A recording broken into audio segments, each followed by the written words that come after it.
Assalamualaikum warahmatullahi wabarakatuh. Alhamdulillah, alhamdulillahirabbil alamin wa bihi nasta'in ala umuri dunya waddin. Wassalatu wassalam ala asyrafil anbiya wa imamil mursalin sayyidina wa maulana Muhammadin wa ala alihi wa sahbihi ajma'in. Amma ba'du. Alhamdulillah, kita bersyukur bersama-sama kehadirat Allah Subhanahu wa taala, zat yang telah memuliakan kita sebagai hamba-hambanya yang beriman kepadanya. Yang kita semua bersyukur Allah jadikan kita umat Nabi Muhammad SAW. Mudah-mudahan kita dapat meneladaninya dan semakin bertambah rasa cinta kita kepadanya. Adik-adikku sekalian, santri dan santriat SMP Insan Kamil, mudah-mudahan kita semua dalam lindungan Allah Subhanahu wa taala.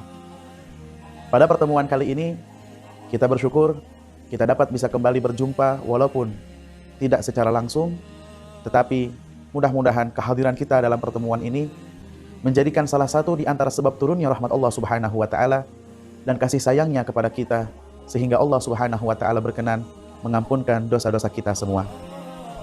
Allah Subhanahu wa taala telah memuliakan di antara sebagian hamba dari sebagian hamba lainnya. Allah Subhanahu wa taala telah memberikan keagungan, kemuliaan, penghormatan khusus untuk para nabi dan rasul yang diutus oleh Allah Ta'ala kepada kita sebagai umatnya. Kehadiran mereka dalam kehidupan umat manusia sangatlah berarti, karena mereka membimbing kita, menunjukkan jalan kepada kita agar kita dapat sampai kepada Allah Subhanahu wa taala.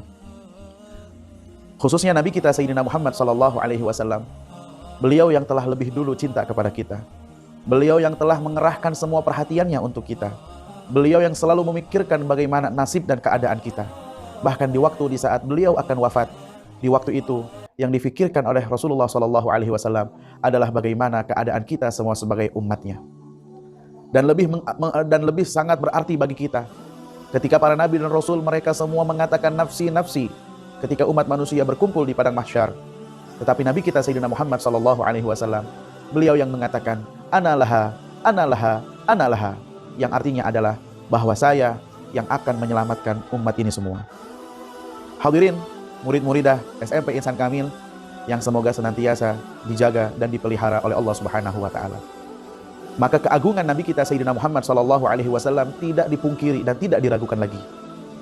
Begitupun juga dengan keagungannya para sahabat ridwanullah alaihim ajma'in. Bahkan Nabi kita Sayyidina Muhammad SAW bersabda, khairukum qarni, tsummal ladzina yalunahum, tsummal ladzina yalunahum. Sebaik-baiknya di antara kalian adalah yang hidup di zamanku ini, yaitu di zaman Nabi Muhammad SAW hidup di hadapan para sahabat ridwanullah alaihim ajma'in. Siapakah sahabat itu? Mereka adalah orang-orang yang beriman, yang hidup di zaman Nabi Muhammad SAW dan dapat berjumpa dengan Rasulullah SAW secara langsung. Mereka adalah sahabat yang juga kita diperintahkan untuk mengagungkannya. Kita pun juga diperintahkan untuk memuliakannya. Bahkan Nabi kita Sayyidina Muhammad SAW mengatakan, ashabi kan nujum, bahwa sahabat-sahabatku itu mereka bagaikan bintang-bintang. Bi ayyihi muqtadaitum ihtadaitum. Dengan siapapun di antara mereka yang kalian berupaya untuk mencari atau mengikuti mereka, maka kalian akan mendapatkan petunjuk daripada berkahnya mereka.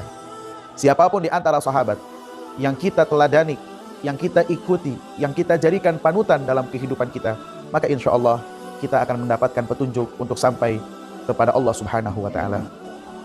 Nabi kita Sayyidina Muhammad SAW bersabda, ashabi kan nujum, sahabat-sahabatku itu mereka bagaikan bintang-bintang. Bi ayyihi muqtadaitum ihtadaitum. Dengan siapapun di antara mereka yang kalian ikuti, kalian akan mendapatkan petunjuk. Kalian akan diantarkan sampai kepada Gusti Allah Subhanahu wa taala. Banyak orang di zaman sekarang, mereka hafal dengan nama-nama orang-orang yang tidak beriman kepada Allah Subhanahu wa taala. Dengan orang-orang yang mereka banggakan, mereka idolakan, tapi sayangnya tidak dapat menyampaikan mereka untuk sampai kepada Gusti Allah Subhanahu wa taala. Maka kita sebagai muslim yang telah mempelajari ilmu yang kita telah pelajari, mudah-mudahan kita dapat semakin mengenal orang-orang yang saleh, orang-orang yang dekat kedudukannya dengan Allah Subhanahu wa taala, orang-orang yang mulia di sisi Allah Subhanahu wa taala, orang-orang yang menjadikan kita dapat mencintai Allah Subhanahu wa taala. Kita ikuti mereka, kita teladani kehidupan mereka, dan kita jadikan mereka sebagai idola dalam kehidupan kita, sehingga kita dapat mengikuti apa yang telah mereka lakukan. Maka hadirin yang dimuliakan oleh Allah, Nabi kita Sayyidina Muhammad SAW dan juga para sahabat ridwanullah alaihim ajma'in, mereka adalah orang-orang yang mulia di sisi Allah Subhanahu wa taala yang harus kita teladani. Termasuk juga di antaranya adalah keluarganya Nabi Muhammad SAW. Jadi tidak bisa kita membedakan antara sahabat dengan keluarganya Nabi SAW, karena keduanya adalah orang-orang yang mulia di sisi Allah Subhanahu wa taala. Maka tentang makna ini, marilah kita mentadaburi firman Allah Subhanahu wa taala dari surat Al-Fatah ayat yang terakhir, ayat 29. Allah Subhanahu wa taala berfirman, Bismillahirrahmanirrahim. Muhammadur Rasulullah walladzina ma'ahu asyidda'u 'alal kuffari ruhama'u bainahum tarahum ruk'an sujjadan yabtaguna fadlan minallahi wa ridwana simahum fi wujuhihim min atharis sujud. Dzalika mathaluhum fit Taurah wa mathaluhum fil Injil kazar'in akhraja shat'ahu fa'azarahu fastaghladha fastawa 'ala suqihi yu'jibu az-zurra'a liyaghidha bihimul kuffar wa'adallahu alladhina amanu wa 'amilus salihati minhum maghfiratan wa ajran 'azima. Mari kita tadabburi maknanya. Dalam ayat ini Allah Subhanahu wa taala berfirman, Muhammadur Rasulullah. Muhammad, nabi kita, idola kita, beliau adalah Rasulullah sallallahu alaihi wasallam. Maknanya Rasulullah adalah, makna dari seorang rasul itu adalah bahwa dia diutus oleh Allah Subhanahu wa taala untuk menyampaikan risalah yang disampaikan oleh Allah taala kepadanya melalui perantara malaikat Jibril yang kemudian diperintahkan untuk disampaikan kepada kita sebagai hamba-hambanya. Dan Nabi SAW telah menyampaikan segala apa yang dapat mendatangkan kebaikan bagi kita, baik dalam kebaikan dunia maupun kebaikan untuk kita di akhirat. Semua telah disampaikan oleh Nabi Muhammad SAW. Tidak ada yang disembunyikan, tidak ada yang lupa untuk disampaikan. Semua telah disampaikan oleh Nabi Muhammad SAW. Dan bagaimana Rasulullah SAW siang, malam, pagi, petang menghabiskan waktunya untuk memberikan petunjuk hidayah, sebab dalam sampainya risalah kepada kita semua sebagai umatnya, agar kita semuanya selamat, agar kita semuanya bahagia, agar kita semua dicintai dan diridhai oleh Allah Subhanahu wa taala. Dan tugas Nabi kita Sayyidina Muhammad SAW di antaranya adalah innama bu'istu liutammima makarimal akhlak. Sesungguhnya aku itu hanya diutus oleh Allah untuk menyempurnakan akhlak. Maka hendaknya kita meneladani bagaimana akhlaknya Nabi kita Sayyidina Muhammad SAW. Akhlak dalam berbicara, akhlak dalam berbuat, akhlak kepada keluarganya, akhlak dengan teman dan sahabatnya, akhlak dengan yang lebih tua ataupun akhlak kepada yang lebih muda. Bahkan Nabi SAW mengajarkan bagaimana sikap kita, adab kita dengan sesama umat Islam, dan juga bagaimana adab kita dengan orang-orang kafir. Bahwa Nabi SAW mengajarkan dengan orang kafir pun kita harus berakhlak, kita harus beradab. Makna adab dan akhlak di sini yaitu di saat ada di antara mereka yang sakit, Nabi SAW datang untuk menjenguknya. Di saat ada orang yang sedang mendapatkan kesulitan, Nabi SAW datang untuk menolongnya. Karena dalam urusan manusiawi tidak dibedakan siapakah dia, apakah dia muslim ataupun kafir. Seperti saat ini banyak terjadi bencana di negeri kita tercinta Indonesia. Di saat kita ditunjuk untuk menolong saudara-saudara kita yang tertimpa musibah, tidak perlu kita harus menanyakan, "Hei, kamu agamanya apa?" Kalau muslim kita tolong, kalau kafir tidak kita tolong. Tidak.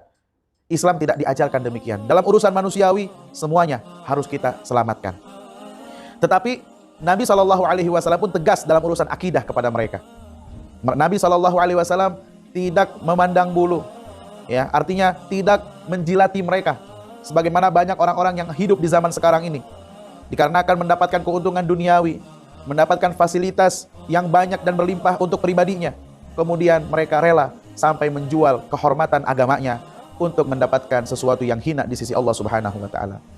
Adik-adikku sekalian, itu sifatnya Nabi Muhammad SAW. Mudah-mudahan dapat kita teladani bagaimana akhlaknya Nabi dalam kehidupan kita.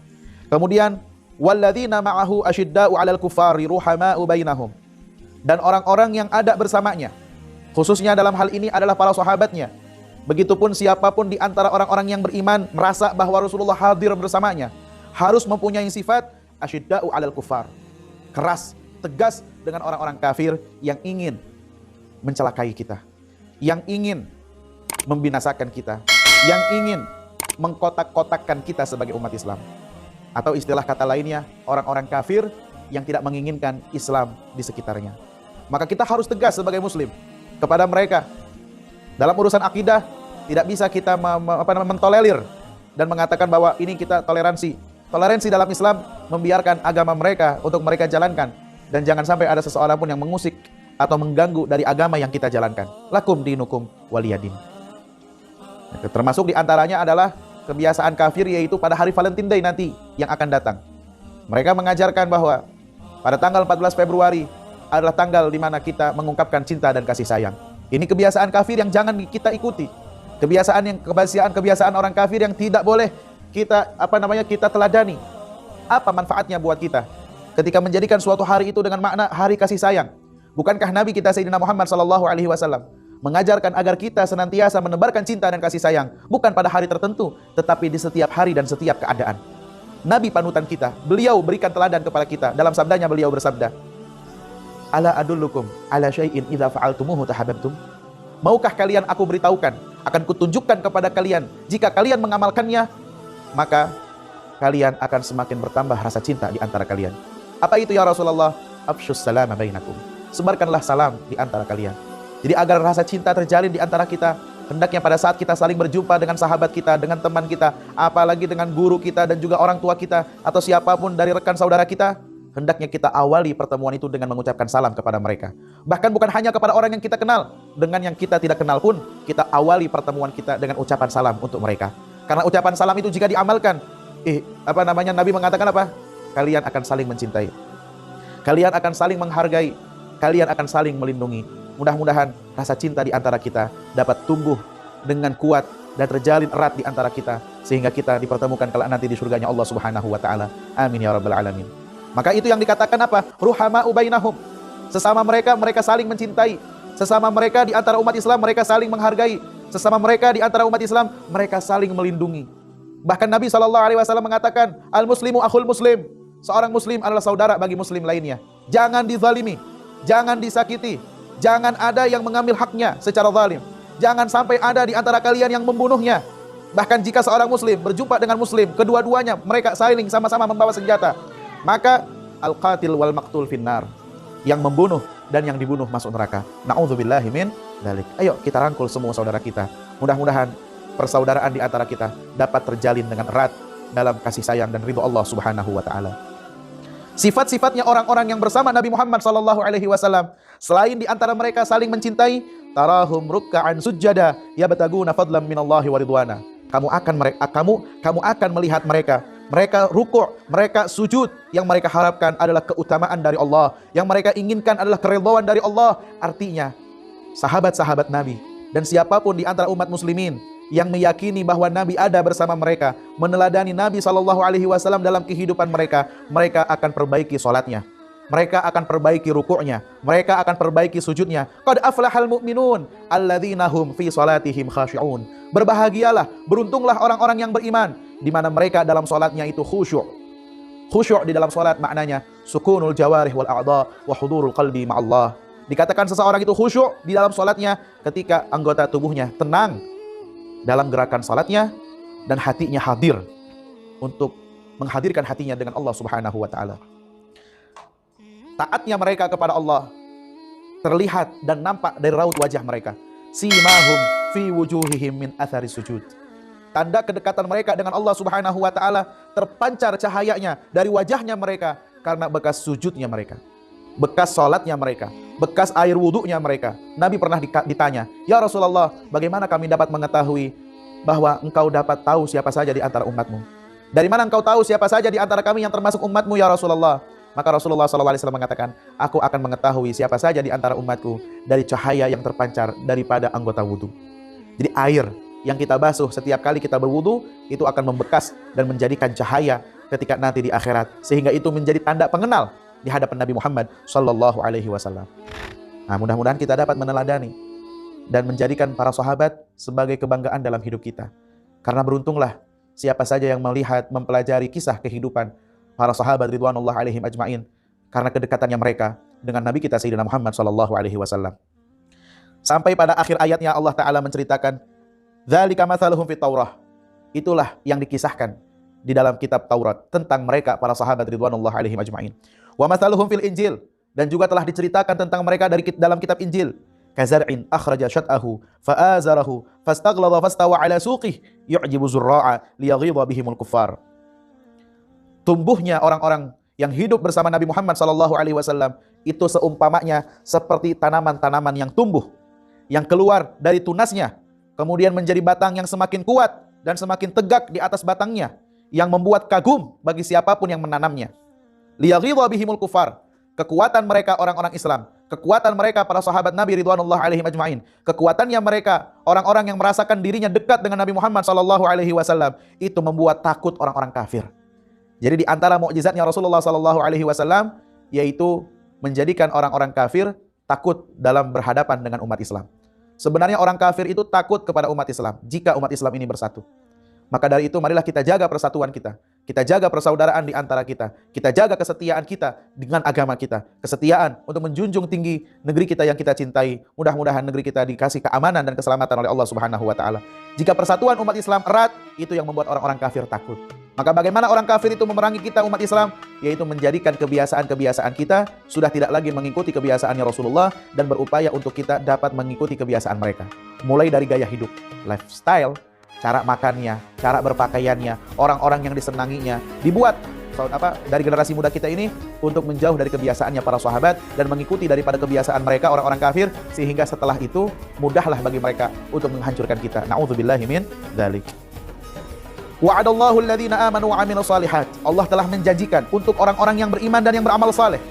Minhum, di antara mereka, maghfiratan wa ajran 'azima, ampunan dan pahala yang besar di sisi Allah Subhanahu wa taala. Beriman dan beramal saleh adalah dua hal yang tidak bisa dipisahkan untuk kita meraih kebahagiaan dunia dan akhirat. Mudah-mudahan Allah Subhanahu wa taala memberikan taufik dan hidayah kepada kita semua insyaallah. Amin ya rabbal alamin. Hadirin jamaah yang dimuliakan oleh Allah, murid-muridku yang kucintai dan yang kubanggakan, jadikanlah setiap waktu yang kita lalui bersama ini dalam keadaan yang positif. Gunakan waktu sebaik-baiknya. Jangan diabaikan dan jangan pernah disia-siakan, karena waktu itu sangatlah mahal. Kita mungkin saat ini banyak waktu yang kita buang, namun pada akhirnya kita akan menyesal. Ya laita syabab, alangkah waktu muda itu bisa datang kembali. Dan itu tidak mungkin terjadi. Waktu yang setiap detik berlalu tidak akan bisa kembali untuk dapat kita perbaiki. Maka dari itu, perbaiki setiap waktu yang kita jalani dalam kehidupan ini. Jadikanlah semuanya untuk yang positif, yang dapat mendatangkan ridho Allah Subhanahu wa taala. Mudah-mudahan Allah pertemukan kita dalam keadaan Allah ridho dengan kita. Allah pertemukan kita dalam keadaan yang lebih baik dari yang sebelumnya. Mudah-mudahan kita semua dijaga, dipelihara oleh Allah Subhanahu wa taala, dan nanti di akhirat kita dipertemukan dengan Nabi Muhammad SAW di surga yang paling tinggi, surga Firdausul A'la. Amin ya rabbal alamin. Wa sallallahu ala sayyidina Muhammadin wa alihi wa sahbihi wa sallam. Walhamdulillahi rabbil alamin. Wassalamualaikum warahmatullahi wabarakatuh.